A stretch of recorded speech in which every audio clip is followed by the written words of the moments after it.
بسم اللہ الرحمن الرحیم۔ السلام علیکم خواتین و حضرات، قرآن فار رمضان کی اس نشست میں آپ کو خوش آمدید کہتا ہوں۔ آج ہم جس قرآن کے حصے کا مطالعہ کریں گے، یہ وہ حصہ ہے جو آپ میں سے ہر ایک کو یقیناً یاد ہوگا اور آپ روز اس کو نماز میں دہراتے ہیں، اور وہ ہے سورہ فاتحہ۔ سورہ فاتحہ خواتین و حضرات ایک ایسی بے مثال دعا ہے، ایک ایسی شاندار دعا ہے کہ جو بعثت نبوت کی دعا ہے، یعنی نبی صلی اللہ علیہ وسلم کی جو نبوت کا تقرر ہے اسی دعا سے ہوتا ہے، اور اس کے بعد ایسا محسوس ہوتا ہے کہ پورے کا پورا جو قرآن ہے وہ اسی دعا کا جواب ہے۔ اس دعا کے اندر ہدایت کے لیے دعا مانگی گئی ہے، اللہ تعالیٰ سے سیدھے رستے کی دعا مانگی گئی ہے، اور خواتین حضرات ایسا لگتا ہے کہ جیسے جب قرآن مجید کے شروع میں اس کو پلیس کیا گیا تو اس کے بعد پھر اس ہدایت کی دعا کی شکل میں جب پورا قرآن نازل ہوا تو گویا اس پلیسمنٹ نے بتا دیا کہ یہ دعا ہے اور بقیہ جو قرآن ہے وہ جواب دعا ہے، یہ دیباچہ ہے اور بقیہ جو قرآن ہے وہ اس دیباچے کا جو فالو اپ ہے وہ قرار پاتا ہے۔ خواتین حضرات، سورہ فاتحہ کے پہلو سے یا اس کی جو ہم ریڈنگ کرتے ہیں اس کی طرف ذرا توجہ کم ہوتی ہے کہ یہ اپنی نیچر میں ایک دعا ہے۔ ہم اس کو سورہ پڑھتے ہیں، چونکہ سورہ کے طور پہ قرآن میں پڑھتے ہیں اور نماز میں پڑھتے ہیں، تو بعض دفعہ اس کا سورہ ہونے کا جو ایلیمنٹ ہے وہ اس پہ ڈومینیٹ کر جاتا ہے، حاوی ہو جاتا ہے، لیکن اگر آپ حقیقتاً دیکھیں تو یہ اتنی شاندار دعا ہے جیسے آپ کے اب محسوس ہوتا ہے کہ آپ کے اندر کے دل کی جو آواز ہے وہ اس کے اندر اس کو ایکسپریشن دے دیا گیا ہے۔ قرآن مجید میں جب اس سورہ کا آغاز کیا گیا اور اس کو آپ نے یہ دیکھا کہ اس کو شروع میں پلیس کیا گیا تو اس کے جو ابتدائی الفاظ ہیں الحمدللہ رب العالمین، اس کا ترجمہ عام طور سے یہ کیا جاتا ہے کہ شکر جو ہے وہ اللہ تعالیٰ جو کہ کائنات کا رب ہے اس کا ہے۔ اس سے یہ کوئی اتنا ایکوریٹ ترجمہ نہیں خواتین حضرات، اس کا جو زیادہ ایکوریٹ ترجمہ ہوگا وہ یہ ہوگا کہ تمام جو تھینکس گیونگ ہے، یعنی اللہ تعالیٰ کی طرف تمام کا تمام یعنی شکر ہے، یعنی آپ سمجھیں کہ جو عام ترجمہ کیا جاتا ہے اس میں تعریف کا ایلیمنٹ زیادہ ہوتا ہے۔ آپ یہ کہتے ہیں کہ ساری کی ساری تعریف جو ہے وہ اللہ کے لیے ہے، تو تعریف سے غالباً یہ ایک غلط فہمی پیدا ہوتی ہے کہ اس تعریف کی خدا کو کیا ضرورت ہے اور خدا جو ہے وہ تعریف سے مبرہ ہے، تو یہ تعریف ہے جو اصل میں شکر کے بجائے تعریف کا ورڈ استعمال کروں گا جو کہ ٹرانسلیٹڈ ہوتا ہے، اور جس میں یہ تھوڑی سی ان ایکوریسی پائی جاتی ہے۔ شکر کے لفظ کا ترجمہ تو بالکل ٹھیک ہے، تعریف کا جو لفظ ہے اس سے یہ محسوس ہوتا ہے کہ جیسے ہم اپنی نماز کا سورہ فاتحہ کا جب آغاز کرتے ہیں تو اس میں ہم اس لفظ سے کرتے ہیں تو گویا ہم خدا کو پریز کر رہے ہیں۔ اصل میں اس تعریف کا بھی یہ وہ پہلو ہے کہ جو انسان کو جب پہنچتا ہے، یعنی اللہ تعالیٰ کی جو نعمتیں ہیں جب ہم تک پہنچتی ہیں تو وہ ایسی ہوتی ہیں کہ جس کے نتیجے میں وہ تعریف میں تعریف نہیں رہتی بلکہ وہ جذبہ شکر میں تبدیل ہو جاتی ہے۔ یہاں آپ کسی کی مجرد تعریف نہیں کر رہے ہوتے، بلکہ یہاں اصل میں جو آپ کو کسی سے فیض پہنچ رہا ہے، کسی سے فائدہ پہنچ رہا ہے، اس کے جواب میں آپ اس کا شکر ادا کرتے ہیں۔ تو اس کو آپ پھر اس طرح سے ٹرانسلیٹ کر سکتے ہیں الحمدللہ رب العالمین کو کہ تمام شکر جو ہے وہ پروردگار عالم کے لیے ہے، یعنی بجائے سے کہ ترجمہ یہ کیا جائے کہ تمام تعریفیں پروردگار عالم کے لیے ہیں، جو زیادہ ایکوریٹ ترجمہ ہوگا وہ یہ ہوگا کہ تمام جو شکر ہے، سارا گریٹیٹیوڈ ہے، that is due to God, it is due for God, اسے آپ کہہ سکتے ہیں۔ اور یہ بات سمجھ میں آتی ہے خواتین حضرات، جب ہم اپنی آنکھ کھولتے ہیں اس کائنات کے اندر، اس دنیا کے اندر، تو یہ محسوس ہوتا ہے کہ جیسے اس دنیا کی تمام جو طاقتیں ہیں، اس دنیا کے جو تمام ایلیمنٹس ہیں، خواہ وہ ہوں کہ جن کو اللہ تعالیٰ نے اس نیچر یعنی جو مدر نیچر کے طور پہ پیدا کیا، اور آپ یہ دیکھتے ہیں کہ سورج، چاند، ستارے، سمندر، پہاڑ، آسمان، یہ سب کے سب انسان کی خدمت میں لگے ہوئے ہیں اور کچھ تقاضا نہیں کرتے، یعنی محض پیورلی اللہ تعالیٰ نے آپ کی خدمت میں لگایا، انسان کی خدمت میں لگایا، تو اس سے ایک فوراً احساس شکر پیدا ہوتا ہے کہ میں نے بن مانگے اللہ تعالیٰ نے مجھے دیا۔ اللہ تعالیٰ کا جو ایک خاص کرم تھا وہ صرف مجھ پر محیط نہیں ہے، بلکہ اللہ تعالیٰ کا جو یہ فیض ہے یہ تمام انسانیت کے لیے ہے۔ یعنی ہم اس چیز کو اچھی طرح سے ذہن میں رکھیں کہ اللہ تعالیٰ کی جو یہ برکات ہمیں پہنچانا ہے، اس کی جو فیورز ہیں جن کو ہم انجوائے کرتے ہیں، they are not just meant for Muslims اور بلیورز، نہیں، یہ سب کے لیے عام ہے۔ خداوند تعالیٰ کی جو یہ وصف ہے کہ وہ جب اس کا سورج جو ہے وہ چمکتا ہے دنیا میں تو وہ سب کے لیے چمکتا ہے، جب اس کی برسات جو ہے وہ جل تھل کرتی ہے، خشک زمین کے اندر رویدگی پیدا کرتی ہے، تو وہ صرف اہل ایمان کی زمین کے ہاں ایسا نہیں ہوتا بلکہ پوری کائنات کے لیے، پوری دنیا کے لیے وہ رحمت کا پیغام لاتی ہے۔ تو یہ ایک آپ کے اندر فیلنگ پیدا کرتی ہے کہ جیسے you are being looked after. آپ کی نشو و نما کے لیے ایک سسٹم ہے جو بنا دیا گیا ہے، اور وہ سسٹم سروائیول کے لیے بہت ضروری ہے. آپ دیکھیے کسی وقت اگر بارش بند ہو جائے اور رویدگی پیدا نہ ہو اور انسان جو ہے وہ پیاس کے عالم میں رہے اور بارش نہ ہونے کی وجہ سے فصلیں نہ ہوں، تو کیا نتیجہ نکلتا ہے کہ انسان جو ہے وہ ایک دم سے اس کو محسوس ہوتا ہے کہ وہ جو نعمت تھی اور وہ جو اس کی ایک پرورش کا سامان تھا اس سے چھین لیا گیا ہے، یا وقتی طور پہ اس سے ڈپرائیو کر دیا گیا ہے. اور یہ اس کو اس طرف مائل کرتا ہے سوچنے میں کہ دیکھیے خداوند تعالیٰ اگر کچھ چیزیں ہمیں دے سکتے ہیں تو کچھ چیزیں ہم سے لے بھی سکتے ہیں، کچھ چیزیں ہم سے چھین بھی سکتے ہیں. یہی معاملہ ہمارا اپنا وجود ہے. خداوند تعالیٰ نے جو کچھ ہمیں دیا ہے خواتین حضرات، یہ بے کراں ہے، بے پایاں ہے، اس کی کوئی حد اور اس کی انتہا نہیں ہے. ہماری آنکھیں، ہماری جو فیکلٹی آف ریزننگ ہے، ہماری جو فیکلٹی آف انٹلیکٹ ہے، ہماری جو قوت بصارت ہے، ہماری جو قوت سماعت ہے، یہ کتنی بڑی خداوند تعالیٰ کی نعمتیں ہیں. کبھی اپنے آپ کو ان لوگوں کی طرف ان کی جگہ پہ رکھ کے دیکھیے کہ جو سماعت سے محروم ہیں، جو بصارت سے محروم ہیں، یا کسی درجے میں وہ معذور ہیں. انسان کو یہ محسوس ہوتا ہے کہ نہیں، یہ جو سسٹم سارا جو ہے یہ اللہ تعالیٰ نے میری نشو و نما کے لیے پیدا کیا. پھر انسان کا جو اندرونی سسٹم ہے جس کے بارے میں اس کو خبر بھی نہیں ہے، یعنی وہ جو کھاتا ہے وہ کھانا کس طرح سے ڈائجسٹ ہوتا ہے، اور پھر وہ انسان کے لیے ایسی مفید غذا کی شکل میں تبدیل ہو جاتا ہے کہ جو اس کے جسم کے لیے ضروری ہوتی ہے. تو یہ پھر دیکھیے ہمارے جو رشتہ دار ہیں، ماں باپ ہیں، ایکسٹینڈڈ فیملی ہیں، یہ کتنا بڑا اس انسان کے لیے ایک بندوبست ہے کہ ایک بچہ جب پیدا ہوتا ہے تو وہ ماں کی آغوش میں ایک بے سہارا وجود کی طرح ڈال دیا جاتا ہے. لیکن پھر ماں اور باپ اور بہن بھائی اور جو دوسری فیملی کے افراد ہیں پھر اس کی وہ ایسی نشو و نما کرتے ہیں کہ جس میں یہ محسوس ہوتا ہے کہ جیسے ہر چیز جو ہے وہ اس کی خدمت میں لگا دی گئی ہے. تو یہ ایک خداوند تعالیٰ کی بے پناہ جو خداوند تعالیٰ کی عنایات ہیں، یہ ان کا ادراک ہے. جیسے ہی آپ کو وہ ادراک ہوتا ہے تو آپ کے منہ سے وہ الفاظ نکلتے ہیں جو سورہ کی پہلی آیت میں جیسے کہتے ہیں نا کہ وہ بالکل ایک انگرینڈ ہو گئے ہیں، انسکرائب ہو گئے ہیں کہ الحمدللہ رب العالمین، اے میرے پروردگار تیری شکر کے مواقع اتنے زیادہ ہیں کہ میں اس کا ادراک نہیں کر سکتا. میں صرف شکر ہی اپنے زبان سے ادا کر سکتا ہوں. اور پھر دیکھیے خواتین حضرات، جیسے کہ آپ قرآن مجید کے مطالعے سے بھی آپ پہ واضح ہوا ہوگا کہ شکر صرف زبان ہی سے ادا کرنے کا نام نہیں ہے. شکر کا جو ایک دوسرا پہلو ہے وہ یہ ہے کہ آپ کو اپنی نعمتیں اور لوگوں سے شیئر کرنی ہیں، اور لوگوں کو بھی اپنی ان نعمتوں سے مستفید کرنا ہے. کیونکہ اگر آپ کو خداوند تعالیٰ نے کوئی نعمت دی ہے اور کسی اور کو اس سے ڈپرائیو کیا ہے تو یہ اس ٹیسٹ کے طور پہ ہے، یہ اس امتحان کے طور پہ ہے کہ خداوند تعالیٰ نے جو آپ کو دیا وہ کتنا زیادہ آپ نے دوسروں کے لیے ان کو استعمال کیا. اپنے لیے تو آپ نے کیا نعمتوں کو، لیکن آپ نے نعمتیں بانٹی کتنی ہیں. تو اپنی نعمتوں کو بانٹنا ہمیں سیکھنا ہے. اور اس رمضان کے مہینے میں تو خاص طور سے یہ وہ مہینہ ہے جو مونست کا مہینہ ہے، یہ وہ مہینہ ہے جو ہمدردی کا مہینہ ہے. تو کوشش کیجئے کہ جو خداوند تعالیٰ نے آپ کو نعمتیں دی ہیں، اور نعمتوں کا تعلق صرف پیسے ہی سے نہیں ہوتا خواتین حضرات، یہ انسان کا رویہ بھی اس کی نعمت ہے. انسان کا جو سکل ہے یہ بھی ایسی نعمت ہے جو وہ شیئر کر سکتا ہے. تو یہ نعمتوں کی بہت قسمیں ہیں. آگے دیکھیے جو سورہ فاتحہ کے جو آگے جو الفاظ ہیں، الرحمن الرحیم، اللہ تعالیٰ کی جو رحمت ہے اس کو پھر آگے بیان کیا کہ وہ رحمان بھی ہے، وہ رحیم بھی ہے. عام طور سے اس کو ہم معنی سمجھ لیا جاتا ہے، جبکہ دونوں الفاظ میں فرق ہے.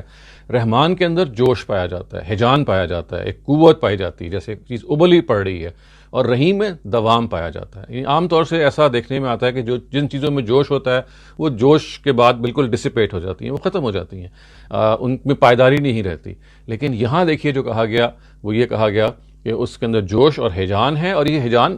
اس میں دوام ہے، اس کے اندر پائیداری ہے، یہ مستقل ہے. یعنی اللہ تعالیٰ کی رحمت ایسا نہیں ہے کہ بس اس کا ایک جھونکا آیا اور وہ ختم ہو گئی، نہیں، وہ جھونکا جو ہے وہ برقرار رہتا ہے، وہ ہمیشہ رہتا ہے. اللہ تعالیٰ کی جو کرم فرمائی ہے اس کی کوئی انتہا نہیں ہے. اس کی جو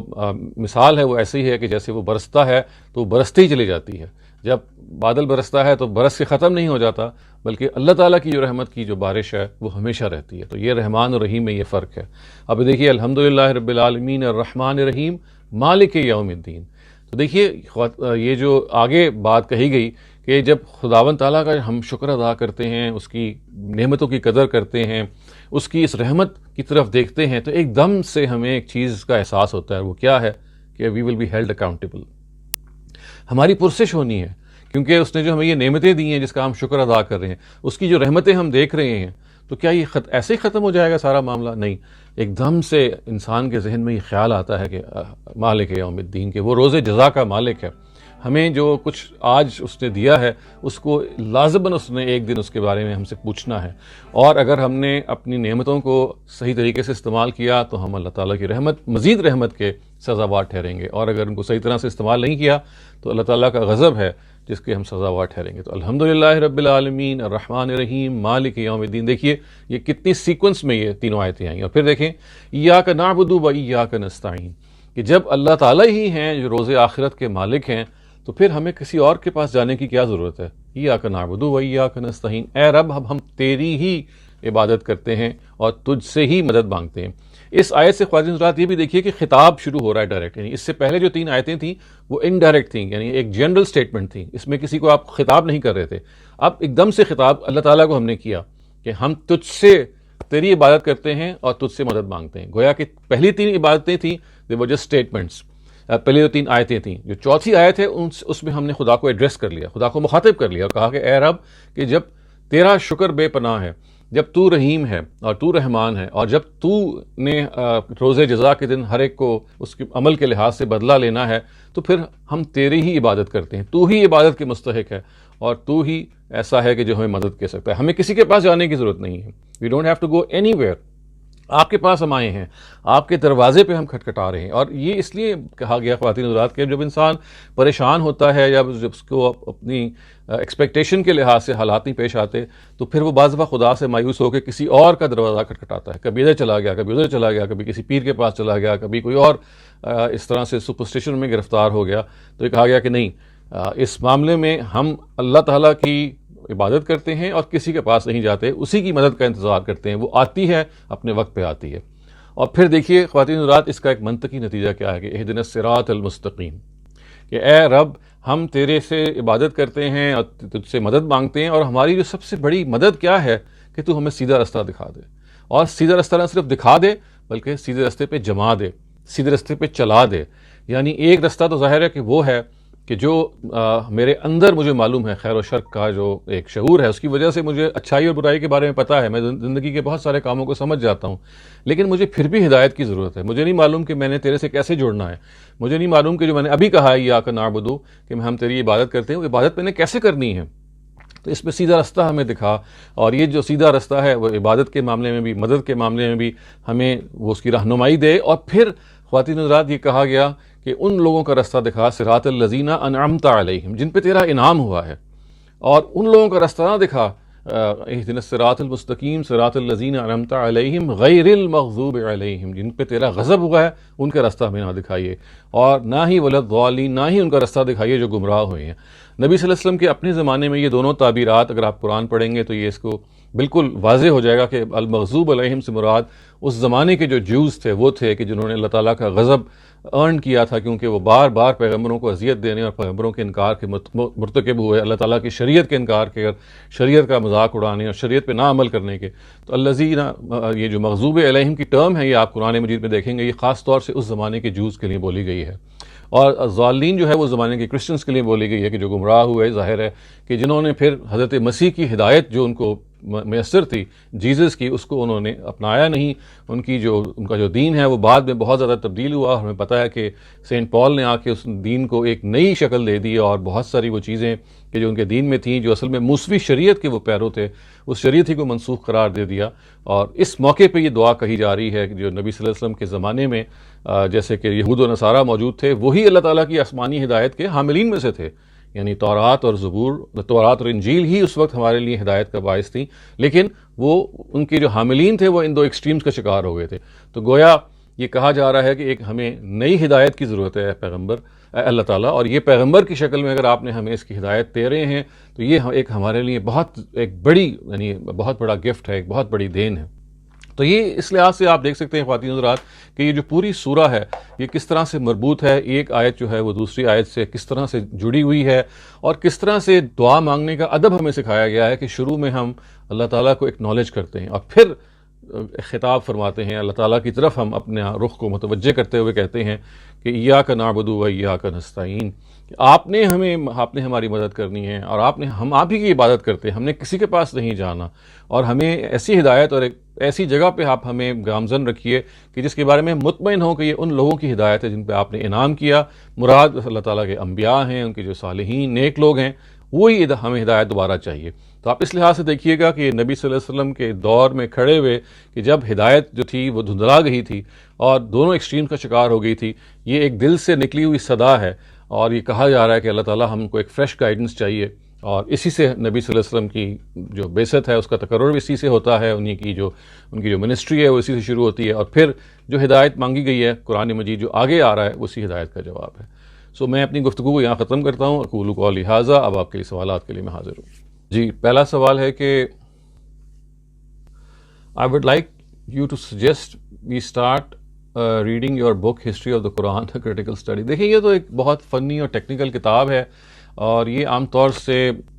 جو سنجیدہ طالب علم ہیں جو عربی سے واقف ہیں اور کسی مباحث کو بہت ڈیپلی جاننا چاہتے ہیں، یہ ان کے لیے ہے۔ اس کے کچھ حصے میں نے پڑھائے بھی ہیں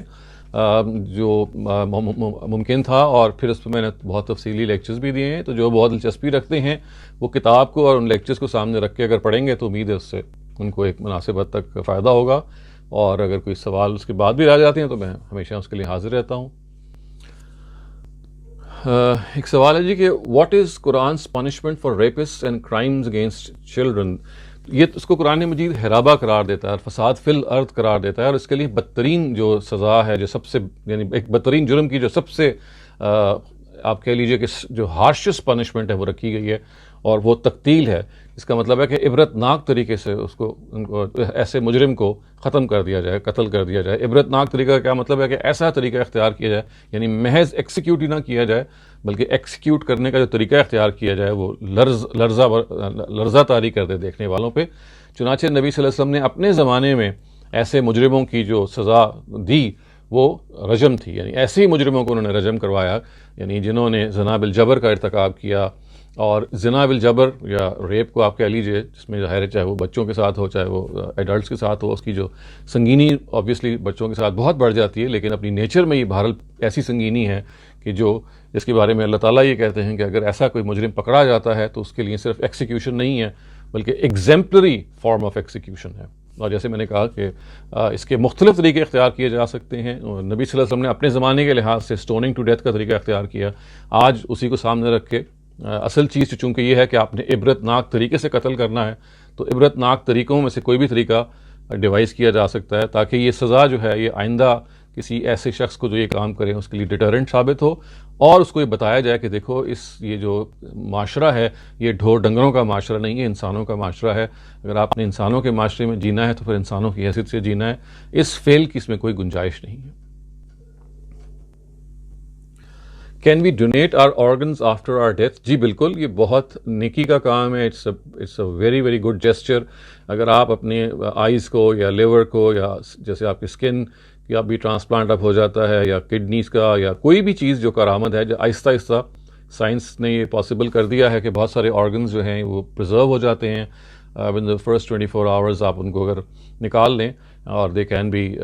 پرزروڈ اینڈ دین ڈونیٹڈ، تو یہ ایک ایسی چیز ہے جو میرا خیال ہے کہ ہم میں سے ہر ایک کو اس کی طرف توجہ دینی چاہیے کہ جو بھی آرگنز ہیں وہ زندگی میں چلیں آپ کے کام آ رہے ہیں اور کام اپنا پورا کر جائیں گے جب آپ زندگی سے رخصت ہوں گے، تو یہ کتنی بڑی نیکی ہو سکتی ہے اور کتنا بڑا صدقہ جاریہ ہے کہ اگر ہم یہ ول کریں اور یہ ایک وصیت کریں کہ ہمارا جو جتنے بھی کارآمد آرگنز ہیں وہ ہم ڈونیٹ کر سکیں۔ اور میں تو اس کی پرزور اس کا حامی ہوں، اور میں سب سے کہوں گا کہ آپ میں سے جو لوگ بھی یہ کرنا چاہیں وہ ضرور کریں، یہ اللہ تعالیٰ کی طرف یہ ایک بہت بڑا صدقہ جاریہ ہے، اور اللہ تعالیٰ سے امید ہے انشاءاللہ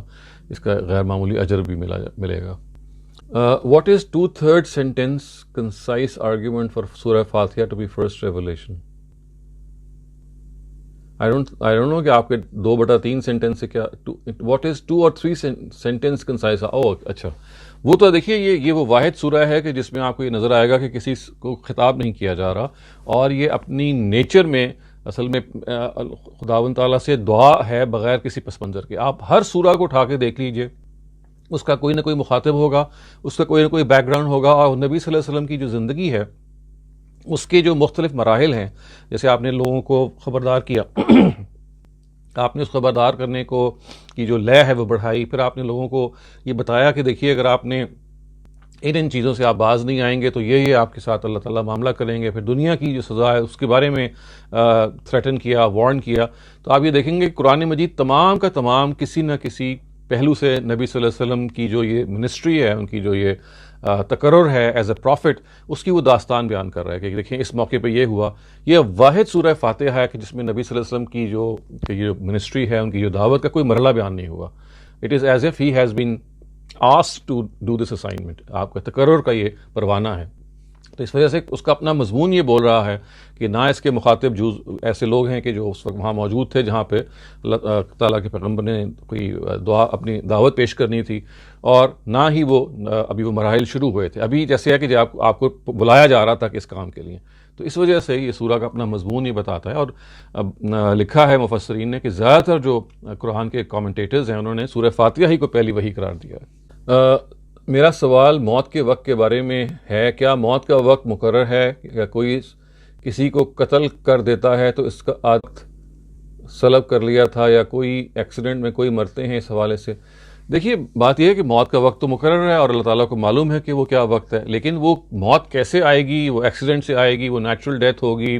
وہ کسی کے قتل سے آئے گی. یہ ساری وہ چیزیں ہیں کہ جو اللہ کے علم میں ہیں. یعنی اللہ کے علم میں ضرور ہیں, لیکن اس علم ہونے کا مطلب یہ نہیں کہ اللہ تعالیٰ نے انسان کو پروگرام کر دیا کہ آپ نے ایسے ہی کرنی ہے. تو موت کا وقت کا مقرر ہونے کا اصل میں مطلب یہی ہے.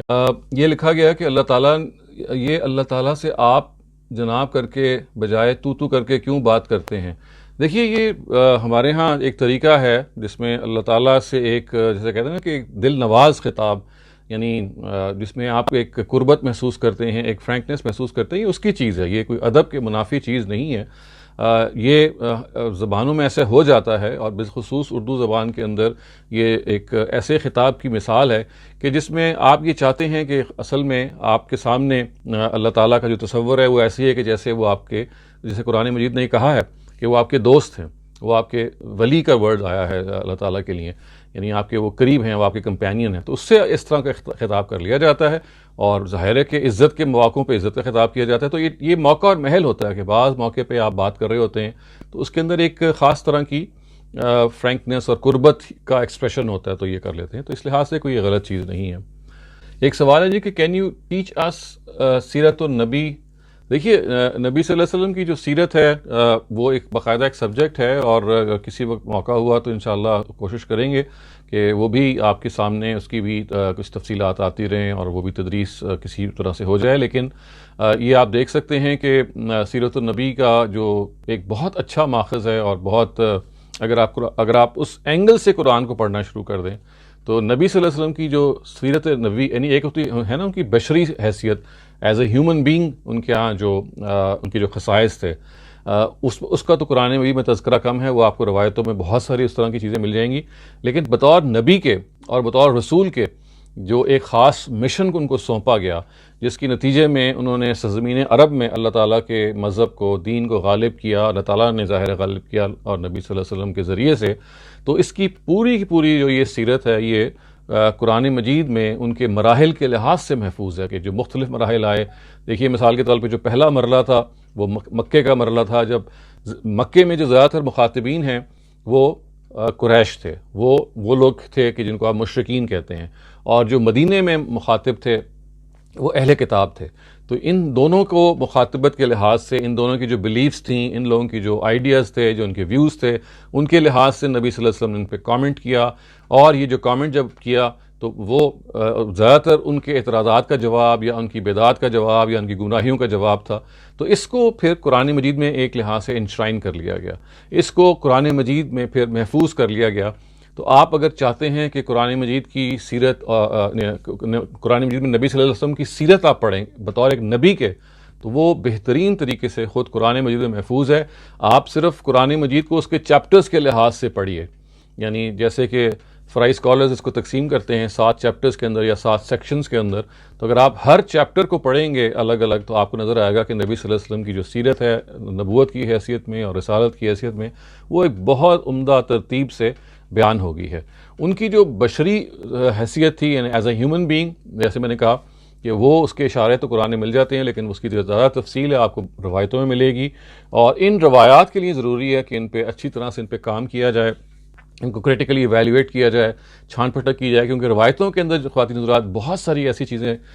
در آئی ہیں نبی صلی اللہ علیہ وسلم کی سیرت کے حوالے سے that need to be authenticated. تو وہ ایک باقاعدہ کام ہے جو انشاءاللہ ہو رہا ہے، انسٹیٹیوٹ ہمارا جو ہے المورد اس کے تحت بھی ہو رہا ہے، اور بھی محققین اس کام پہ میں انوالوڈ ہیں، تو آپ اس کو دیکھ سکتے ہیں. تاہم میں نے یہ سوچا کہ آپ کو اتنا بتا دوں کہ آپ رمضان کے مہینے میں اگر نبی صلی اللہ علیہ وسلم کی سیرت کے لحاظ سے قرآن کو پڑھنا چاہیں تو وہ خود سب سے بڑا ماخذ ہے. It's the biggest source. There is a request for it to be taken again. میرا سوال موت کے وقت کے بارے میں ہے کہ کیا موت کا وقت مقرر ہے، یا کوئی کسی کو قتل کر دیتا ہے تو اس آدمی کا وقت مقرر تھا، یا مرنے والے کا وقت سلب کر لیتا ہے، یا کوئی ایکسیڈنٹ میں لوگ مرتے ہیں؟ اس حوالے سے بھی بتا دیں وضاحت کے ساتھ. دیکھیے میں نے یہ ایکسپلین کرنے کی کوشش کی تھی کہ جو موت کا وقت ہے یہ بالکل مقرر ہے. اللہ تعالیٰ مقرر کا کیا مطلب ہے؟ اللہ تعالیٰ کے علم میں ہے کہ موت کب آئے گی، اور اللہ تعالیٰ کے جو علم میں جب موت آئے گی تو اس میں پوری بات ان کے علم میں ہے کہ فلاں آدمی نیچرل ڈیتھ کی وجہ سے اس کی جو وفات ہوگی، فلاں آدمی کی ایکسیڈنٹ کی وجہ سے ہوگی، فلاں آدمی کو کوئی قتل کر دے گا. تو یہ جو خداوند تعالیٰ نے جو مقرر کرنے کا مطلب یہ ہے کہ وہ جب بھی جس موقع پہ بھی موت نے آنا ہے وہ ٹائم خدا کے علم میں ہے، اور کیسے آنا ہے وہ بھی خدا کے علم میں ہے. لیکن کیسے آنے کا ہے کہ مطلب یہ نہیں کہ خدا نے پروگرام کر دیا انسان کو کہ اب یہ ایسے ہی آئے گی، اور اب یہ ڈرائیو کر رہے ہیں کہ بھی لوگوں کو مثال کے طور پہ فلاں کو قتل کرنے پہ معمور کر دیا ہے اور زبردستی وہ قتل کر رہا ہے، اور لہٰذا اب جس کو کیا جا رہا ہے وہ بظاہر تو بے بس ہے. نہیں، ایسے نہیں ہے، بلکہ اختیار اور آزادی جہاں پہ کہ دوسرے کا اس میں فیل آ جاتا ہے قتل کرنے کا، تو اختیار اور آزادی ہے. یہی معاملہ ایکسیڈنٹ کا ہے، یعنی وہ ایکسیڈنٹ کسی وجہ سے اگر ہو گیا ہے تو خدا کے علم میں ہے کہ ایکسیڈنٹ ہو جائے گا اور اس سے موت آ جائے گی. خدا کے علم میں ہے کہ فلاں آدمی کو گولی لگے گی اور موت آ جائے گی. خدا کے علم میں ہے کہ فلاں آدمی جو ہے وہ ایک نیچرل ڈیتھ کارڈیک اریسٹ ہو جائے گا یا فلاں مرض ہو جائے گا. بس یہ خدا کے علم کا بیان ہے. تو اگر آپ خدا کے علم کے بیان کو سمجھ لیں تو اس سے یہ مسئلہ امید ہے آپ کا رفع ہو جائے گا. خواتین حضرات، آج مزید کوئی سوال میرے سامنے نہیں ہے، تو انشاءاللہ کل دوبارہ حاضر ہوں گے. اقول قولی ھذا واستغفر اللہ لی ولکم ولسائر المسلمین.